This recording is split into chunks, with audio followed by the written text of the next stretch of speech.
सुश्री कंगना रनौत। धन्यवाद अध्यक्ष महोदय जी।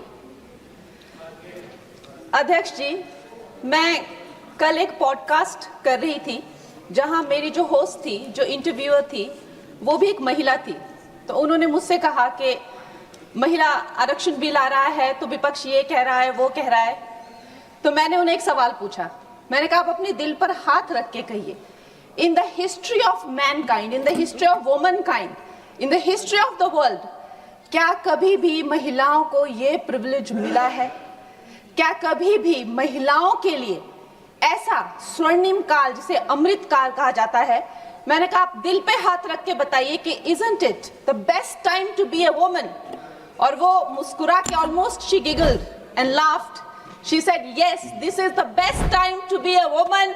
और आज विपक्ष वाले हो चाहे पक्ष वाले हो, सबसे पहले तो मैं सारी मातृशक्ति को तहे दिल से बधाई देती हूँ कि हम इतिहास का हिस्सा बने हैं।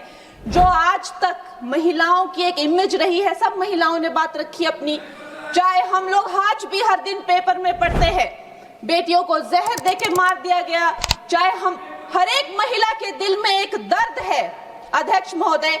और आज प्रधानमंत्री जी नरेंद्र मोदी जी के नेतृत्व में जो एनडीए की सरकार ने किया है, मुझे हमारी एक बहुत ही चर्चित फिल्म है, फिल्म इंडस्ट्री की, दिलवाले दुल्हनिया ले जाएंगे, उसमें एक डायलॉग है कि जा सिमरन तू जी ले अपनी जिंदगी। तो आज हमारी सरकार ने इस भारतवर्ष की बेटियों को कहा है, महिलाओं को कहा है, सारे पिंजरे टूट गए हैं, सारी दीवारें टूट गई है, जाओ बेटियों तुम जी लो अपनी जिंदगी। हम महिलाओं के लिए ये बहुत बड़ी बात है। मैं सारी महिलाओं को, यहाँ बैठी हुई सारी मेरी बहनों को बहुत बहुत बधाई देती हूँ। अध्यक्ष महोदय, भारत की बेटी वैदिक काल में जब दृष्टा बनी, दर्शनी बनी, विदुषी बनी, तो वो गार्गी और मैत्री बनी। मध्यकाल में जब वो लड़ी, उसने नेतृत्व किया, वो रानी लक्ष्मीबाई बनी, वो अबक्का बनी। अध्यात्म में जब भारत की बेटी ने परचम उठाया, परचम पाया, तो वो मीराबाई बनी, अक्का महादेवी बनी। आज भी हमारे भारत की बेटियां जो है हर क्षेत्र में, चाहे वो डिफेंस हो, चाहे वो स्पोर्ट्स हो, फिल्म इंडस्ट्री हो, चाहे वो मंगल मिशन हो, कोई भी ऐसा क्षेत्र नहीं है जिसमें वो भारत का नाम ऊंचा नहीं कर रही हो। लेकिन ये जो राजनीति का एक क्षेत्र है, वही एकमात्र ऐसा क्षेत्र है अध्यक्ष महोदय जी, जहां पर हमारा देश पूरे विश्व के साथ कदम से कदम मिलाकर नहीं चल पा रहा है। मैं हिमाचल प्रदेश का उदाहरण देती हूँ। हमारे पास 68 एमएलएज हैं, लेकिन सिर्फ एक महिला एमएलए है, सिर्फ एक। लेकिन बाकी देश भी इसी तरह की जो है, चाहे 8%, 9% का वुमेन इंक्लूजन, अरे मेरे को प्लीज वुमेन्स बिल पे बोलने दीजिए ना। तो अभी पूरे देश की जो असेंबली का है, यही रेट चल रहा है। और ये जो दर है, इसकी जो औसताना दर है, वो 9% to 8% है।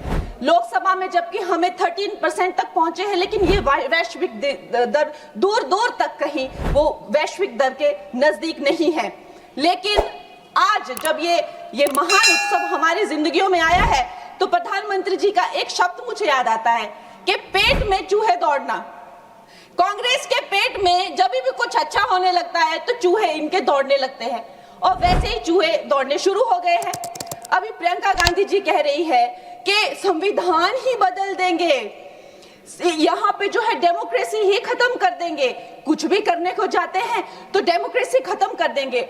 आप थोड़ा भी अगर कॉमन सेंस यूज करें कि जो लोकप्रिय नेता है, जो डेमोक्रेटिकली इलेक्टेड नेता है प्रधानमंत्री जी, जिन्हें डेमोक्रेसी ने उनकी पार्टी को लाया है, वो उस डेमोक्रेसी को क्यों खत्म करेंगे? वो थोड़ा ना कोई इंदिरा गांधी जी की तरह उनसे कोई कुर्सी ले रहा है तो उनको कुर्सी पे हक जमा के रखना है, तो वो डेमोक्रेसी खत्म करनी ही पड़ेगी। ऐसी तो कोई स्थिति है ही नहीं।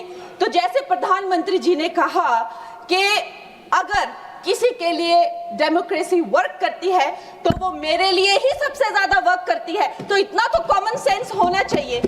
जब देखो लोगों को बहलाना फुसलाना, जब देखो जो है वो झूठी बातें चलाना। और अब एक नई बात सीखी है, डिलिमिटेशन जो है, चलो वुमेन्स बिल उनमें हिम्मत नहीं है बोलने की, डिलिमिटेशन में लफड़ा है, इसको हम लोग नहीं आने देंगे।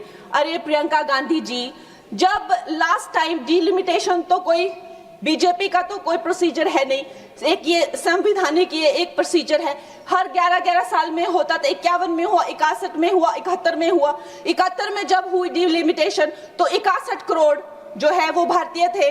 उस टाइम पे जो 543 जो लगभग सीटें थी, आज भारतीयों की संख्या 140 हो गई है। क्या उनका समीकरण है? क्या उसमें से SC ST उनको उनका हक नहीं मिलेगा? SC ST में भी 1/3 हक महिलाओं, उनकी क्या संख्या है, उनकी क्या सीट आएगी? ये सारी कैलकुलेशन किस तरह से आप रिजर्वेशन देंगे?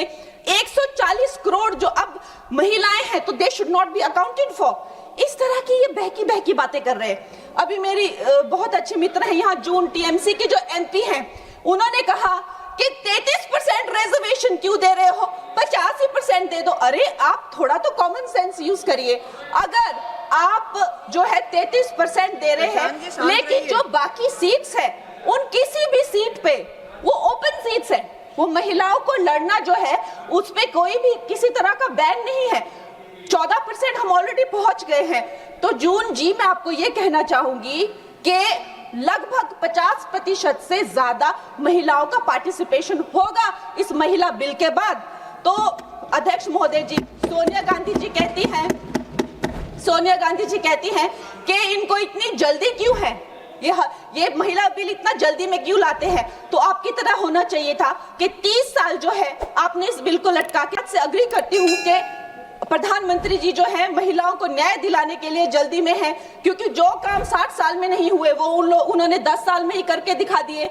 चाहे वो करोड़ों मकान पक्के किए हो, चाहे वो गैस सिलेंडर दिए हो, चाहे वो महिला को डिफेंस में लाना हो, चाहे वो गर्भवती महिलाओं को 12 वीक से लेकर 26 वीक की हॉलीडे हो, न जाने कितनी योजना, लखपति दीदी, ड्रोन दीदी, सेल्फ हेल्प ग्रुप्स, अगर मैं बोलने लगूं तो यहाँ बहुत वक्त चला जाए। लेकिन एक बात पक्की है कि वो एक जल्दी में है, महिलाओं को न्याय दिलाने की जल्दी। और ये जल्दी अब की नहीं है, ये जल्दी जब से वो हेड ऑफ गवर्नेंस बने हैं तब से है। गुजरात में भी बाकी स्टेट्स की तरह गुजरात जब वो चीफ मिनिस्टर बने तो एक फीमेल फिटिसाइड का जो एक प्रैक्टिस थी उसकी चपेट में था। उस टाइम उन्होंने, देखिए रूल हर जगह होते हैं, लेकिन एक लीडर की संवेदनशीलता देखिए, वहां पे उन्होंने एक जन जन को नुक्कड़ नाटक करने के लिए, जहां पे एक भ्रूण जो है वो माता से बात करता है कि माँ मैं जीना चाहती हूँ, कि माँ मैं आपकी तरह बनना चाहती हूँ, मैं भी कुछ अच्छा करूंगी, उससे करके लोगों में जो संवेदनशीलता आई, जो आत्मीयता आई, जो एक गर्ल चाइल्ड के लिए उनके मन में एक भाव उठा,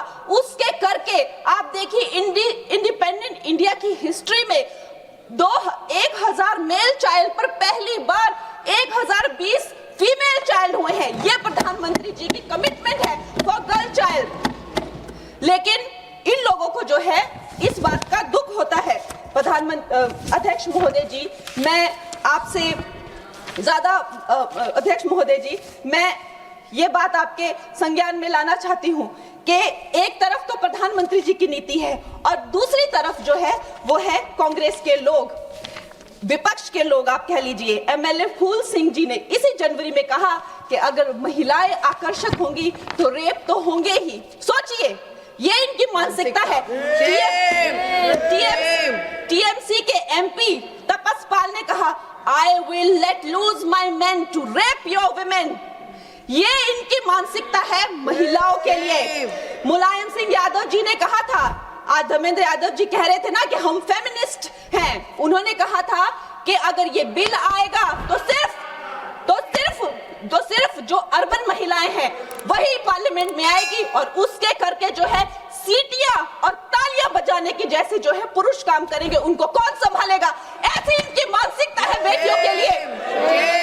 अध्यक्ष महोदय जी, जब मुझे टिकट 2024 में जब मुझे टिकट मिला था तो मेरा एक फोटो लगाकर उसके नीचे कांग्रेस के प्रवक्ता ने लिखा था कि मंडी में क्या भाव चल रहा है। इन्होंने अध्यक्ष महोदय जी कि मैं एक कलाकार हूँ। मैंने रानी लक्ष्मीबाई जैसे स्वतंत्रता सेनानी से लेकर गैंगस्टर में एक भटकी हुई युवती से लेकर फैशन के ड्रग एडिक्ट से लेकर मैंने हर तरह का किरदार निभाया। रजो में एक सेक्स वर्कर से लेकर मैंने तलाईवी में एक लीडर की तरह हर किरदार निभाया है, जिसके लिए मुझे कई राष्ट्रीय सम्मान भी मिले हैं। ये एक कलाकार का धर्म होता है कि किसी भी कला में ढल जाना, लेकिन इन्होंने मेरी फिल्म के किरदार के फोटो यूज करके उसके प्रमोशन, जब मैं किसी उसके वो यूज करके नीचे लिखा कि मंडी की लड़कियों के क्या भाव है। अध्यक्ष महोदय जी ये भूल गए कि ये वो मंडी नहीं जो आपको फिल्मों में दिखाई थी, एक मंडी जो फ्लैश मार्केट को लेकर एक फिल्म बनी थी मंडी, लेकिन ये भूल गए ये वो मंडी है जहां मांडव ऋषि ने तपस्या की थी। मांडव ऋषि के नाम पर मंडी का नाम पड़ा है अध्यक्ष महोदय, और उसे छोटी काशी भी कहा जाता है। ये कांग्रेस की जो नीच सोच है उसको मंडी के लोगों ने, मंडी की बहन बेटियों ने जो है तब तमाचा मारा जब इसके रिजल्ट आए और दिखाया कि ये भारत की भूमि है, यहाँ बेटियों का अपमान करना जो है किसी पाप से भी बढ़कर है। अध्यक्ष महोदय जी, एक तरफ तो इनकी नीति है और दूसरी तरफ प्रधानमंत्री जी, जब अभी आपने देखा कि नेशनल क्रिएटर अवार्ड्स में वो जेनजी को जब पूरी तरह से संबोधित कर रहे थे तो उन्होंने जो है जब वो जेनजी को संबोधित कर रहे थे तो उन्होंने जो है आधुनिक फैशन में जो है पैरेलल ड्रॉ किया, जो मिनी स्कर्ट्स होते हैं, जो ब्लॉक हील्स होते हैं, जो लेडीज के पर्सेस, एक्सेसरीज होती है, जो कोणार्क टेम्पल में जो स्कल्पचर बने हैं, और उन्हें जो है हमारे कल्चरल हेरिटेज का एम्बेसडर बनाया। और प्रधानमंत्री जी, इससे उनकी जो कल्चरल रूटेड जो प्रोग्रेसिवनेस है वो नजर आती है। आज भारत की बेटी ये मानती है कि प्रधानमंत्री जी से बड़ा कोई भी फेमिनिस्ट नहीं है। He is the only flag bearer of feminism।